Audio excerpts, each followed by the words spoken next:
بسم الله والحمد لله والصلاة والسلام على رسول الله صلى الله عليه وسلم. معاكم دكتور أيمن مرسي بناء على طلب الزملاء. النهاردة إن شاء الله هنتكلم عن الأيرون ديفيشنسي أنيميا إن أدلت. عشان أعالج الأنيميا لازم أعالج السبب، لأن أنا لو معالجتش السبب وقعدت أدي في حديد زي ما هنشوف إن شاء الله في الجزء بتاع التريتمنت، أنا ممكن ألاقي المريض ما بيتحركش خطوة للأمام، بل بالعكس لو في بعض حالات البليدنج زي ما هنشوف قد يكون الحالة تسوء مني أكتر. طيب إيه هي أكتر الأسباب اللي ممكن أفكر فيها لما بيكون عندي حالة أنيميا، وهنشوف هأكد التشخيص إزاي. أول حاجة الأيرن لوس في حالة إن يكون بيشنت عنده بليدنج، وأشهر حاجة طبعا حالات البيبتيك ألسر، الجاسترو انتستينال بليدنج بصفة عامة نتيجة بيبتيك ألسر، نتيجة البيشنت بياخد مسكنات باستمرار فعنده سواء بيبتيك ألسر وخلي بالك أو حتى كرونيك جاسترايتس. الجاسترايتس بيعمل بليدنج خفيف، مش شرط إن يكون البيشنت عنده هيماتيمسيس أو إن هو بيرجع دم، لا ممكن على مدار سنين بيشنت عنده روماتويد اوستيوارثرايتس لو باك بين فعمال ياخد بايلكوفين أو بياخد كتافلام أو بياخد أي نوع من أنواع المسكنات اللي هي نون ستيرويدال أنتي انفلاماتوري دراجز، مع الوقت بتبتدي تعمل لي بليدنج خفيف، مع الوقت سنة واتنين وتلاتة يعمل لي أنيميا. فأرجوك من فضلك خد الهيستوري بتاع بيبتيك ألسر، خد الهيستوري بتاع اتش بايلوري، خد الهيستوري بتاع الدراجز، البيشنت دوت بياخد نون ستيرويدال انتي انفلاماتوري دراجز ولا لأ.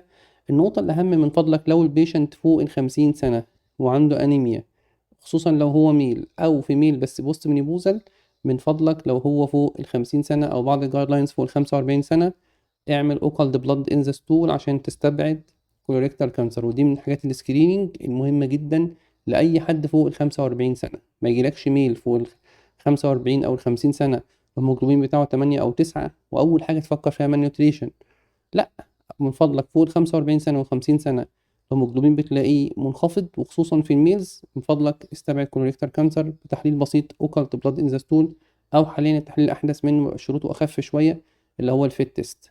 تمام. وخد الهيستوري كويس بتاع الميديكيشن. يبقى اذا انا رقم واحد، هل المريض ده بيفقد الدم بطريقه او باخرى؟ فكر في الايرن لوس. البيشنت بيتبرع بالدم بفترات متقاربه جدا. تمام. هل البيشنت دوت بيعمل دياليسيس بيغسل كلى كل شويه؟ قد يكون ده سبب، او ان اسباب تانية هو مش بيفقد حديد ولا حاجه، هو كميه الحديد اللي جسمه بيحتاجها هو بياخد اقل منها. وطبعا بنشوفها في الناس اللي هم عندهم malnutrition، سواء عندهم أنوركسيا أو نتيجة بعض المجاعات والظروف الاقتصادية في بعض الدول. وبعض الناس برضو اللي هم عندهم cereal based diet، الناس اللي هم عندهم نظام غذائي قائم على الحبوب اللي هو أكل كله كورن فليكس، بسكوت شوفان. تمام. فدوت برضو من أسباب الأنيميا. أو في عنده مشكلة في الأبسوربشن نتيجة شايل، عمل عملية معينة، عمل ريسكشن في جزء من الديودينم نتيجة جراحة أو جزء ما عنده بيأثر على امتصاص الحديد، فبالتالي مع الوقت بيخش في أنيميا. فمن فضلك شوف السبب وعالجه، لأن ده جزء رئيسي جدا في التريتمنت. وقد يكون السبب إن هو بياخد كمية طبيعية بس جسمه في مرحلة ما محتاج حديد أكتر، وبنشوفها أكتر في البريجنانسي والفيميل طبعا أثناء اللاكتيشنز، و في أثناء فترة البيوبرتي بيكون الطفل بينمو وهو محتاج حديد أكتر من اللي هو بياكله. طيب دي أول نقطة بالنسبة للإيتيولوجي، ودي نقطة ما ينفعش نتغافل عنها، إن لازم أعالج السبب الرئيسي مع الحديد زي ما هنشوف في حالة إن إحنا قررنا إن هي أيرون ديفيشنسي أنيميا. إيه الأعراض اللي ممكن المريض يجي لي بيها أشتبه أصلا إن البيشنت عنده أنيميا؟ ممكن البيشنت يكون جاي عندي بكومبلين عامة زي ما بنشوف، هو مش جاي إنه بيقول لي عندي أنيميا ولا جاي من انفستيجيشن. أنا إزاي أفكر إن هو عنده أنيميا؟ أول حاجة كتير من الحالات بتبقى أصلا اسيمتوماتيك وأنا بكتشفها بالروتين انفستيجيشن اللي هو لو عملت سي بي سي ولا حاجة. طيب هل بقى بالنسبة للبيشنت اللي هم السيمتوماتيك، أشهر سبب هو الفاتيج. البيشنت يقول لك يا دكتور أنا تعبان طول الوقت، ما عنديش طاقة، حاسس إن جسمي همدان طول الوقت. وطبعا ده ديفريشن دياجنوزس مستقل هنبقى بنتكلم عنه في موضوع مستقل. تمام. البيشنت عنده بالور، وخصوصا في الكونجكتيفا بتلاقي في عينه كده فيها بهتين كده او بالور بيكون واضح، فانت من فضلك بتطلب السي بي سي والانفستيجيشن اللي هقول لك عليها. ممكن البيشنت عنده اعراض كاردياك، جاي لك بتاكيكارديا، يا دكتور انا دايما في دقات قلبي سريعه. بعض البيشنت بس دي غالبا بيكون في سيفير انيميا بيجي انجينا. البيتا الإديمة، هل اللي هو الليم إديمة من ضمن الانفستيجيشن المطلوبة السي بي سي؟ ساعات الأنيميا ممكن تعمل كده تمام. بعض البيشنت يجيلك خصوصا في ميلز بموضوع الهير لوس، ان هي بتبقى عندها تساقط في الشعر، طبعا بتستبعد الجانب النفسي بس برضه تطلب السي بي سي. وبعض انواع الفيتامينز التانية زي فيتامين دي، بس خلينا اول حاجه اطلبها السي بي سي. ممكن البيشنت يجيلك ببايكا، وخصوصا بتبان اكتر في الاطفال. البايكا ديت ان هو الطفل بياكل، او احنا بنتكلم هنا اكتر على الادلت، بس بصفه عامه بنشوفها اكتر في الاطفال، اللي هو بياكل الحاجات العجيبه. اشهرها طبعا في ناس بتاكل الطين، في طفل بيقعد ياكل في تلج، الحاجات اللي هي ايه مش الطبيعي ان هي تتحب او تتاكل. فدي برضو فكر في ايرون ديفيشنسي انيميا. بعض الحالات بيجيلك باتروفيك جلوسايتس، بتلاقي اللسان كده بينفول، بتلاقي مؤلم، وبتلاقي ايه لوس اوف تانج بابيلي، بتلاقيه ممسوح كده، تلاقي البابيلي اللي بتبقى موجودة على التانج شبه مش موجودة. في أعراض تانية كتير، ولكن أحيانا بتلاقي برضو الشفايف فيها تشقق بطريقة أو بأخرى، وفيها انفلاميشن. كل دوت من الحاجات اللي تخليك تفكر في أنيميا. أحيانا بيكون أنوركسيا، بيبقى في فقدان الشهية، عشان كده برضو بتبان أكتر في الأطفال، موجودة برضو في الأدلت. لما بتلاقي حد يقول لك يا دكتور أنا ماليش نفس للأكل، أو فعلا تلاقي شوف الكالوريز اللي بياخدها أقل من اللي هو محتاجها، ما بياكلش إلا بالعافية، أرجوك فكر برضو. مش بنتكلم على الإلدري طبعا، دي بتبقى ريد فلاجز لحاجات تانية. أنا بتكلم على الأدلت في السن العادي بعيد عن الإلدري، أو إن هو في حالات الأطفال أكتر. فمن فضلك برضو استبعد لي أنيميا. موضوع قلة التركيز أو النسيان، من فضلك برضو فكر لي في الأنيميا.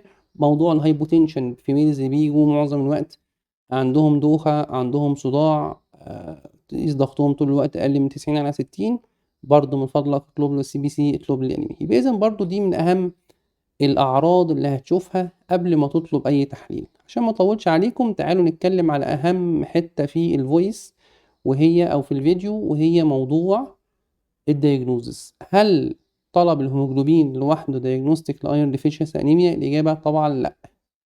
هل السي بي سي لوحده أقدر أشخص بيه ايرون ديفيشنسي انيميا؟ هقول لك هو هيساعدني بنسبة 70 ل 80%، ولكن لازم أطلب معاه انفستيجيشن تانية.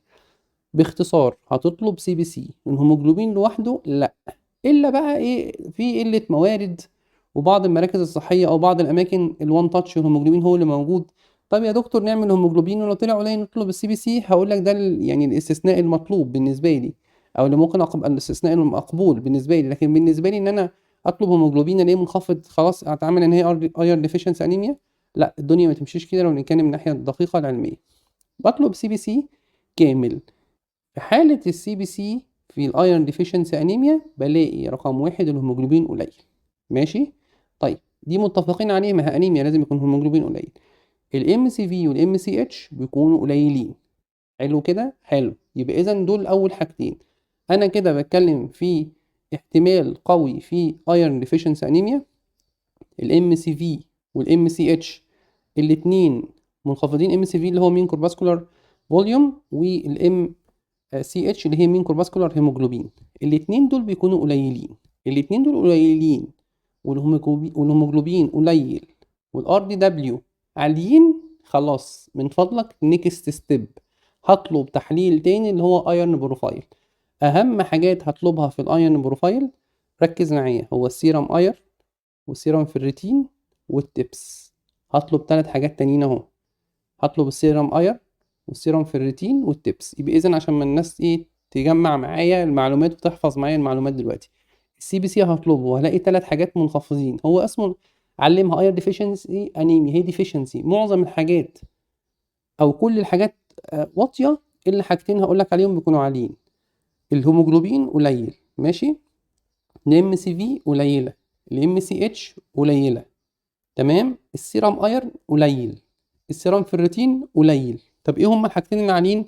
التبس والار دي دبليو. التبس والار دي دبليو. لو لقيت السي بي سي في الكرايتيريا او في الشروط دي، خلاص احنا كده بنتعامل ان هي ايرون ديفيشنسي انيميا. تمام.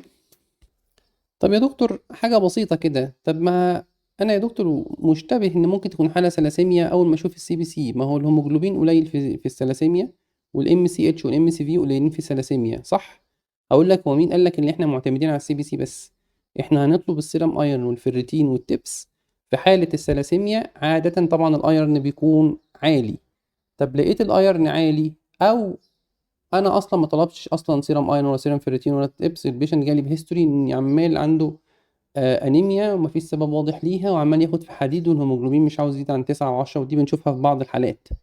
فانت ممكن تشتبه في الثلاسيميا، في الحاله دي بتطلب هيموجلوبين الكتروفوريسيس، وان شاء الله عشان ما نلخبطش بس الناس، دي هتبقى تسجيل تاني مستقل برضه، انيميا في كرونيك ديزيز تسجيل مستقل. اللي عاوزك تعرفه دلوقتي الهيموجلوبين قليل، ام سي اتش والام سي في قليلين، والسيرم ايرون قليل، والسيرم فيرتين قليل، و عندي الار دي دبليو والتبس يعني. طبعا دي الحاله الكلاسيك، ودي الحاله الايديال. هل ممكن احيانا نلاقي الفيرتين في النورمال احيانا؟ طب عالج ولا معالجش؟ اقول لك لو انت لقيت فيه اعراض عالج. طب لو العكس، لو انا لقيت الهيموجلوبين في اللو نورمال يعني اقل الطبيعي، والام سي في والام سي اتش برضه هنتكلم قليلين حاجه بسيطه او في اللو نورمال، وانا عندي الفيريتين مخازن الحديد، مخزون الحديد قليل، هعالج؟ هقول لك وخصوصا لو في اعراض طبعا عالج يا دكتور. تمام. لينا جزء تاني ان شاء الله هنتكلم عن بقيه الايرون ديفيشنسي انيميا، موضوع بعض النوتس في الدياجنوزس والتريتمنت بالتفصيل ان شاء الله.